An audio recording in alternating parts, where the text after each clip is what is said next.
Let me ask you a question. When you hire painters from other painting companies, do you discover that they have really bad habits and that it is very difficult to teach them your way of doing things at your company? If so, that's not unusual. Let's take a little walk and talk about it. So, the first thing you need to know, and we're just going to take a little loop here. First thing that you need to know is these guys often come from companies where they have not been taught jack doodly squat. Meaning, the 20% of things that get you in trouble on projects, that make them go over budget, that make clients aggravated, etc. No one's ever taught them how to do things properly. And as a result, they continue to make the same mistakes. Now, they may have even made those mistakes for themselves working independent previously. I mean, there's only so many components to painting a project, right? The way you start the project, the way you order your materials, if that's something they're responsible for,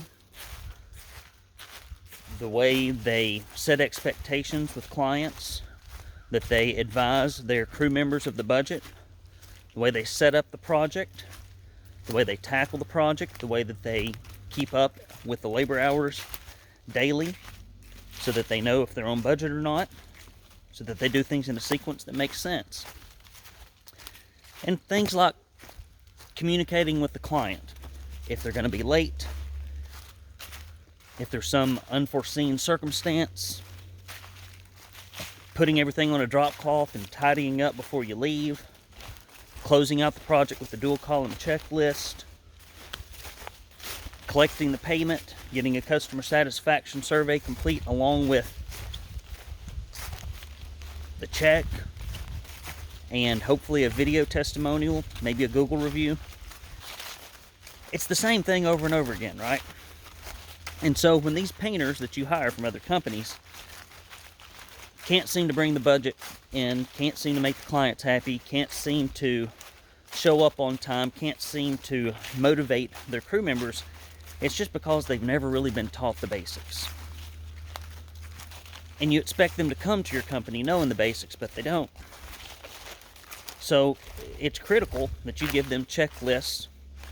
We call it an ultimate crew leader packet, so that they know what to do and how to do it, and so they have some tools to organize and manage the project and their crew leaders, or crew members I should say.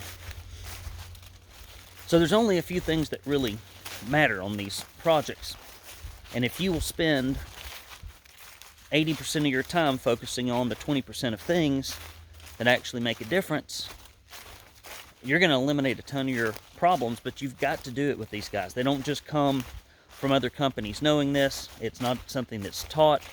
Most people just get thrown into these situations and they're expected to sink or swim.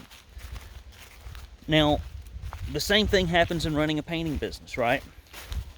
There are 20% of things that you do that make 80% of the money or cause 80% of the problems. Maybe a dozen.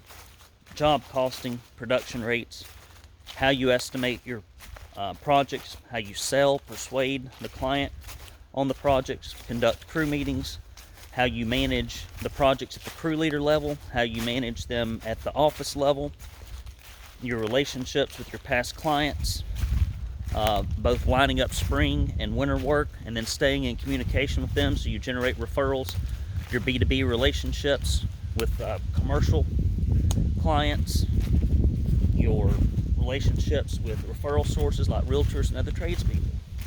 And I could list a handful of other things. So, if you're tired of hiring painters with bad habits, you've got to educate them and teach them. But I would submit to you this. If you're not making the money you want, and if your day-to-day is hectic, in particular if you're making less than $100,000, because there's only 2,000 labor hours in a year, you multiply that times 50 labor hours.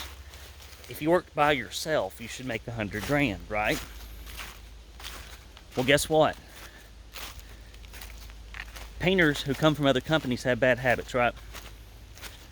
Well, what if owners who've never really thought through this stuff, or maybe came from other companies originally, because most painters work for somebody before they go out on their own. What if you've got bad habits, but they're not painting habits, they're not project habits, they're company organizational and systems habits, or lack thereof? When I work with large companies, small companies, they've all got the same fundamental issues every single time. Nobody likes to hear that, but it's true. Rural, suburban, urban, doesn't matter. It's all the same. Big, small, doesn't even matter the country. So ask yourself, number one, have you trained your crew leaders to do what they're supposed to, your painters to do what they're supposed to? Have you given the tools that they need to succeed? And then have you given yourself the tools that you need to succeed? Well, if the answer is no, and if this year's not been as profitable as you like, and if your day-to-day operations are hectic and stressful, I would encourage you to do three things. Number one, list out the things you do over and over and over again that are in what I call silos.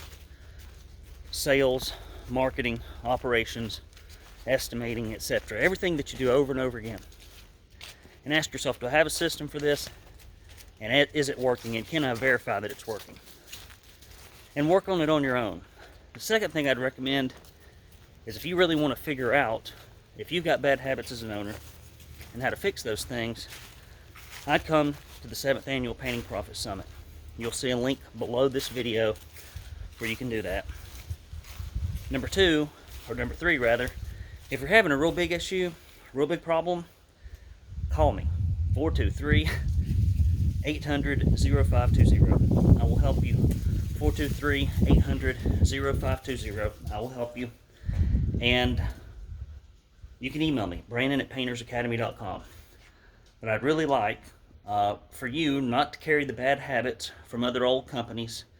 Maybe you started this on your own without a whole lot of input, without a whole lot of mentorship, and you need to surround yourself with other peers who've already figured all this stuff out, or somebody at a distance who can help you. So just like painters have bad habits, and it's hard to teach them your way of doing things on projects, a lot of owners have these same hang-ups. They don't even know it, just like your painters don't know it. And so sometimes you got to go find somebody to help you, just like your painters need you to help them. All right, guys, y'all take care. I got to get in here and get to work. Holler at you later. Bye-bye.